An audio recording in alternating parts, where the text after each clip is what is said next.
Alors, il y a deux possibilités finalement. Ce que l'on voit sur le marché, c'est que plutôt nos clients ont l'habitude d'y aller par étapes successives.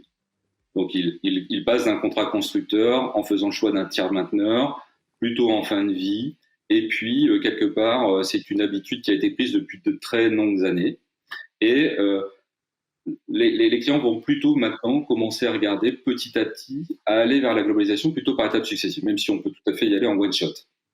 Donc, là, l'idée pour nous aujourd'hui, c'est de non pas juste prendre la maintenance quand les clients pensent que c'est le mieux en fin de vie, gérer vraiment la fin de vie, c'est plutôt de travailler sur un conseil global où on va auditer l'ensemble des contrats qui existent, toutes les options qui ont pu être souscrites au fil des années, de regarder quels sont les meilleurs choix vis-à-vis des politiques firmware, des mises à jour constructeurs, et de là, on va se mettre non pas comme un fournisseur, on va être à côté du client, analyser le contenu, force de conseil, donc on est vraiment plus un fournisseur, mais à côté du client, et on va l'aider dans les bons choix. Et l'idée, c'est surtout de garantir, comme je disais tout à l'heure, la disponibilité de l'infrastructure, c'est fondamental.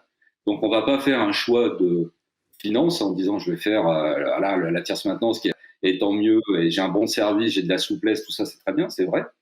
Par contre, on a souvent aussi besoin du constructeur par rapport aux mises à jour, aux enjeux de production qui sont nécessaires à l'évolution des environnements. Donc, on va se mettre ensemble avec le client, on va y associer à travers les accords que nous avons avec les constructeurs, tous les constructeurs, puis à travers nos métiers Agility, de conseil en transformation, où on va travailler main dans la main, client, constructeur et TPM, Agility, pour trouver le meilleur chemin dans une recherche de gains mutuels. Voilà. Donc on est plutôt dans une approche par itération, par expérience, même si on peut tout à fait faire ça en one shot.